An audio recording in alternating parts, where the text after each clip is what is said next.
j'ai super aimé le fait qu'on a embarqué sa glace pour nous jouer des games. Ça fait un bout qu'on n'a pas joué des games comme ça. Tu sais, on joue avec quelques coéquipiers ici et là.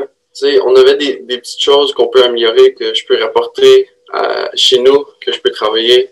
Le fait de jouer une game depuis, tu sais, ça fait 10 mois que j'ai pas joué de game. Fait que le fait de jouer une game, on peut, tu sais, voir c'est quoi les points. Je suis rendu où sur chaque facette de mon jeu, puis évaluer ça, puis tu sais, on revient chez nous, puis on peut voir ce qu'on doit travailler. C'est un sport de haut niveau, ça, j'ai retenu ça assez vite. L'endurance, la performance est très importante, puis surtout le travail d'éthique en dehors puis sur la patinoire. Mais ce que j'en retiens le plus, c'est que c'est un sport qui me donne le goût de plus en plus de jouer. C'est de voir aussi le sérieux des joueurs pendant ces 10 mois-là. Qu'est-ce qu'ils ont fait? Est-ce qu'ils ont fait de la glace? Est-ce qu'ils ont fait du gym? Oui, ils sont suivis par plein d'applications, mais il n'y a rien de mieux que les voir sur la glace. Donc, et souvent, les joueurs vont être 2 sur la patinoire, pas de gardien de but. Donc là, de pouvoir, comme Anton disait, de pouvoir pratiquer en équipe, de jouer des matchs intra-équipe, ça a aidé le moral des joueurs aussi, mentalement, psychologiquement. Là, on a vu une différence entre le début.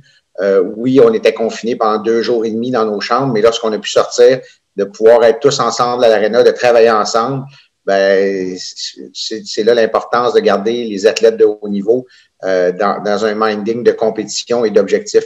Donc, l'objectif pour ces athlètes-là, avant les Jeux paralympiques, il y a les championnats du monde, de minder les athlètes pour pouvoir être prêts pour cette compétition-là, je pense que c'est un plus. Je suis un nouveau joueur, puis je suis sur la limite de, tu sais, je joue pas beaucoup de temps de glace. Fait que pour moi, c'est de me faire un spot sur la deuxième ligne. C'est ce que je dis tout le temps. Fait que quand je viens en meeting, c'est ce que je veux faire, c'est ce que je veux.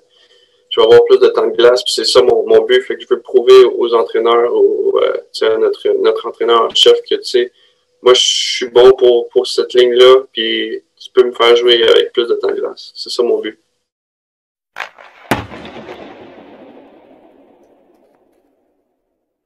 C'est sûr, c'est une grande fierté. Là. J'ai commencé il y a 2 ans à être invité à des camps. Puis depuis ce temps-là, j'essaie de faire mon meilleur justement en allant là-bas, montrer le plus que je suis capable. Je suis au courant que je peux pas monter les escaliers en sautant one shot, là, fait que j'y vais pas à pas. Puis je dirais que à chaque fois que je vais, ça me rend aussi fier à chaque fois. Puis tout le monde est bien content pour moi aussi en même temps. C'est beaucoup d'éthique de travail en dehors de la patinoire, le gym, la nutrition, améliorer tout ça en même temps, puis gager avec ma famille, puis le travail. Puis c'est sûr que d'évoluer plus sur la patinoire avec le gym, ça va aider. C'est le début de l'année paralympique. Fait que, tu sais, le camp il était limite, là, il était à 13 mois des Jeux paralympiques, mais c'est le début de la mentalité, tu sais, on essaie d'améliorer tous les petits points qu'on peut, toutes les petites facettes de notre jeu, toutes les petites facettes de nos entraînements.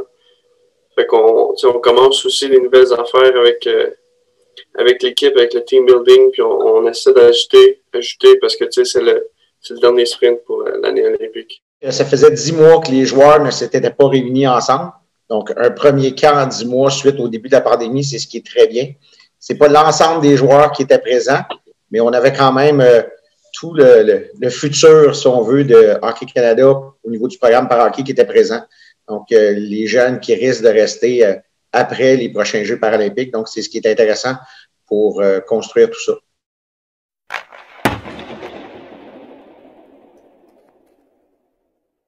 Il y a peut-être une pause présentement d'une saison, mais de garder espoir, puis de voir les athlètes de haut niveau qui vont performer tout à l'heure, je pense que ça va aider ces jeunes-là. On a un Jean-François Huneau qui, s'il n'avait jamais vu un petit vidéo de Dominique Larocque, pour lui, garder les buts à nouveau en hockey, c'était impensable dû à son handicap. Donc, de garder le moral, puis on va revenir avec des programmes au niveau du para-hockey, au niveau du Québec, que ce soit avec le programme Première Présence, que ce soit avec nos 8 régions qui ont des services qu'on peut offrir presque à la grandeur du Québec. En étant 8 régions, on couvre quand même assez large. De garder le moral, puis dès septembre, on a espoir de rembarquer au minimum pour des pratiques, si ce n'est pas des matchs pour l'instant, mais au minimum pour des pratiques. Puis de voir des espoirs comme Anton qui ont commencé tout petits, puis là maintenant, de les voir sur l'équipe nationale, de voir un JF Hino qui lui aspire à un spot peut-être pas pour les Paralympiques, mais tout de suite après les Paralympiques. Ben, écoute, c'est intéressant. Puis Jean-François, depuis le retour du camp, lui, je pourrais te le dire, il va pouvoir t'en parler tout à l'heure, c'est de voir l'entraînement qu'il fait. Là, présentement, là, il est 8 heures par semaine sur glace, ce qui est beaucoup, parce qu'habituellement, c'est 3 heures. Là, on passe à 8 heures par semaine parce que lors d'un prochain camp, il veut montrer que il est encore fort, puis il s'est amélioré. Il y a encore des choses à améliorer, mais il a fini avec un beau camp, je te dirais. Là. Il a commencé tranquillement, intimidé. C'était son 2e camp seulement, comparativement à Anton, où ça fait plusieurs camps qu'il fait. Donc, l'intimidation est moins là. Il sait à quoi s'attendre. Mais JF, pour un 2e camp, je pense qu'il a très, très bien fini. C'est ce qui est intéressant. Puis Anton aussi a montré des belles choses. On a entendu son nom beaucoup dans les réunions d'entraîneurs. Je pense qu'il y a des bonnes chances de viser, d'obtenir qu'est-ce qu'il vise.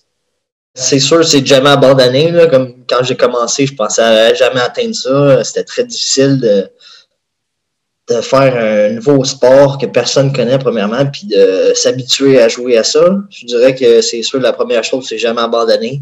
Puis de toujours pratiquer. Puis c'est sûr qu'à un moment donné, tu vas avoir des bonnes nouvelles, puis tout va aller de ton côté.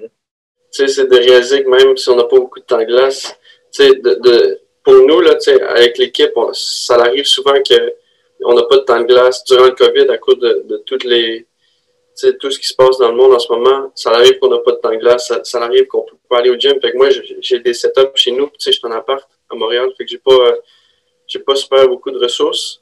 Mais tu sais, je m'installe, puis je fais des drills de stick handling pour le maniement de la rondelle. Je fais des entraînements chez nous, tu sais, j'ai des élastiques, j'ai un peu de poids, fait que on peut regarder les games, puis on peut pratiquer chez nous, on peut quand même continuer à s'améliorer chez nous.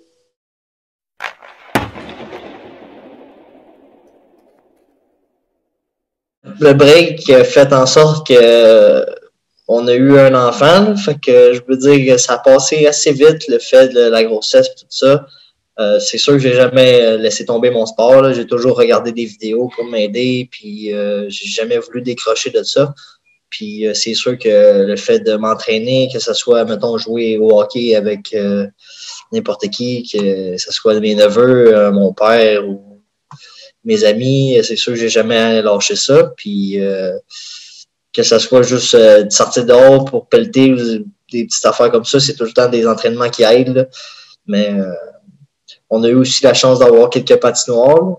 Mais c'est sûr que j'ai été en break une couple de temps, là, puis ça, c'est très difficile. Là. On a souvent des appels avec toute l'équipe, mais on a aussi souvent des appels avec juste les joueurs. Puis on parle, puis on parle un peu de l'entraînement, mais on parle d'autres choses aussi pour garder le contact. C'est super important durant ces temps-ci. Puis on a aussi fait, durant l'été, on a fait des challenges, des concours. Fait que je pense à tous les jours, un joueur avait un concours. Puis là, on faisait ça pour des points, puis il y avait des petits prix à la fin. On a fait une variété d'affaires. On a fait des Zooms en début de pandémie. On avait Normand, mentor, qui était là, un de nos psychologues qui était là aussi. On avait David Ouellette, notre préparateur physique, au début.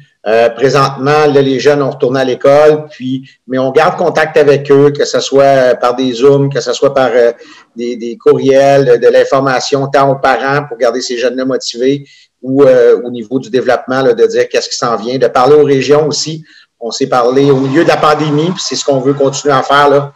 Prochainement, avec on voit un petit peu le rouge qui passe au orange, donc ça va être intéressant de repartir peut-être pour une couple de mois là, avant la fin de la saison, certaines pratiques si on peut, mais sinon, on garde la communication, c'est ce qui est hyper important, puis on essaie d'être présent sur les médias sociaux, puis encore une fois, on a quand même une bonne couverture parce qu'on a beaucoup de jeunes qui veulent venir dans nos programmes, fait que c'est intéressant pour nous.